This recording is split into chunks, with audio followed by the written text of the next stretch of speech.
শীতের ছোট আলু দিয়ে সম্পূর্ণ নিরামিষ সাদা আলুর দম এইভাবে বানিয়ে নিতে পারেন। রুটি, পরোটা, পোলাও, ফ্রাইড রাইস সব কিছুর সাথেই খেতে ফাটাফাটি লাগে। আলুর দম বানানোর জন্য 500 গ্রাম আলু সিদ্ধ করে নিয়েছি। এখন খোসা ছাড়িয়ে নিচ্ছি। আলু সিদ্ধ করবার সময় কিন্তু আমি লবণটা দিয়ে দিয়েছিলাম। পরিমাণ মতো একটু বেশি করে লবণ দিয়েই আলু সিদ্ধ করে নিয়েছি। আর আলু এমনভাবে সিদ্ধ করবেন যেন বেশি সিদ্ধ হয়ে গলে না যায়, আবার যেন শক্তও না থাকে। শক্ত থাকলে কিন্তু খোসা ছাড়াতে খুবই অসুবিধা হবে। তো সেইভাবেই একটু দেখে বুঝে আলু সিদ্ধ করবেন। আর সিদ্ধ হয়ে গেলে ঠান্ডা করে তারপর খোসা ছাড়িয়ে নিতে হবে। সব আলুর খোসা ছাড়িয়ে নিয়েছি। এবারে রান্নাটা শুরু করছি। তার জন্য কড়াইয়ে দিয়ে দিয়েছি 5 টেবিল চামচ সাদা তেল। রান্নাটা কিন্তু সাদা তেলেই হবে। দিয়ে দিলাম আলুগুলো সব। তারপর এর মধ্যে কোনো লবণ হলুদ কিছুই দেব না, যেহেতু লবণ দিয়েই সিদ্ধ করেছি। আলু কোনো কিছু ছাড়াই বেশ লালচে করে ভেজে নেব। আর আলু ভাজা হতে হতে একটা মশলা বানিয়ে নিচ্ছি। তার জন্য মিক্সি জারেতে 7-8 কোয়া কাজু, 2 টেবিল চামচ পোস্ত একদম শুকনো ঘুরিয়ে নিলাম প্রথমে। তারপর এর মধ্যে দিয়ে দিচ্ছি টক দই, 2 টেবিল চামচ টক দই দিয়ে দিচ্ছি। আর ওই বাটিটা ধুয়েই অল্প পরিমাণে জল দিয়ে একদম মিহি পেস্ট তৈরি করে রাখবো।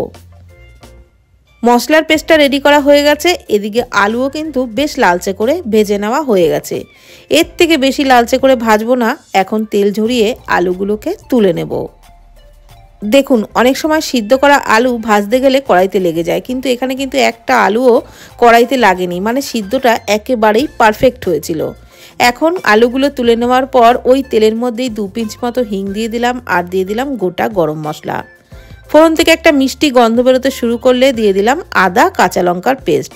4টে কাঁচা লঙ্কা আর 1 ইঞ্চ আদার পেস্ট তৈরি করে নিয়েছিলাম অল্প জল দিয়ে, সেটাই দিয়ে দিলাম। এবার মশলাটাকে ভালোভাবে কষিয়ে নিচ্ছি। মশলা ফুটে উঠতে শুরু করলে 1/2 চামচ করে জিরে গুঁড়ো আর ধনে গুঁড়ো দিলাম। আর এই গুঁড়ো মশলা দিয়ে আদা কাঁচা লঙ্কা কিন্তু খুব ভালো করে ভেজে নিচ্ছি। এখন দেখুন মশলা ভাজতে ভাজতে তেল একদম ছেড়ে দিয়েছে, অর্থাৎ মশলাটা ভালোভাবে কষিয়ে নেওয়া হয়ে গেছে। এখন আমি যে মশলার পেস্টটা প্রথমেই করে রেখেছিলাম কাজু, টক দই আর পোস্ত দিয়ে, সেটা দিয়ে দিলাম। মশলার বাটি ধোয়া অল্প জল দিয়ে দিলাম।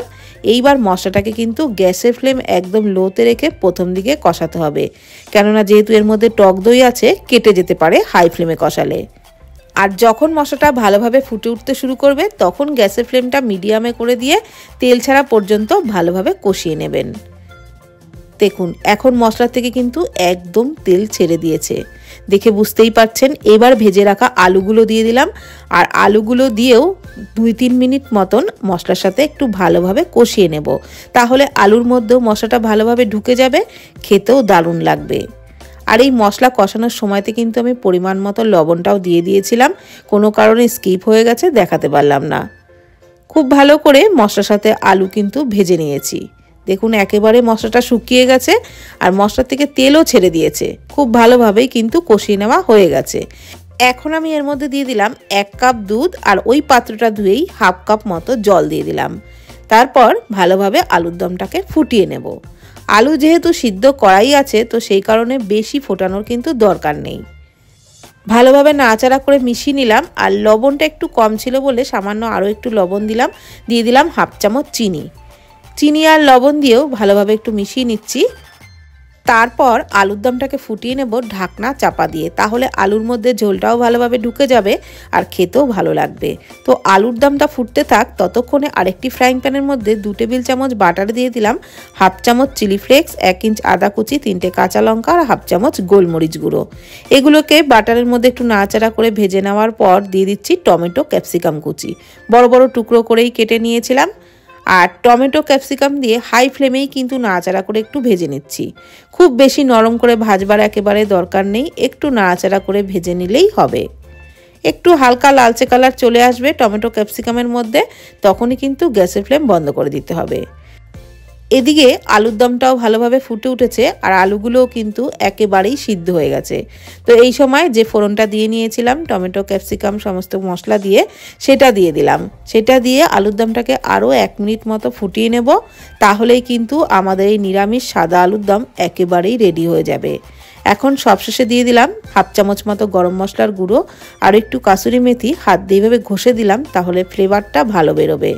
সমস্ত কিছু আলুর দমের সাথে ভালোভাবে নাড়াচাড়া করে মিশিয়ে নিয়ে গ্যাসের ফ্লেম বন্ধ করে 5 মিনিটের জন্য রাখবো স্ট্যান্ডিং টাইম, তারপর পরিবেশন করব। তাহলে বন্ধুরা বাজারে কিন্তু এখনও ছোট আলু পাওয়া যাচ্ছে, তো শীত থাকতে থাকতে এইভাবে সাদা আলুর দম বানিয়ে নিতে পারেন, খেতে দুর্দান্ত লাগবে। আর ভিডিওটি ভালো লাগলে প্লিজ কমেন্টের মাধ্যমে জানাবেন। ভালো থাকবেন, সুস্থ থাকবেন, ধন্যবাদ।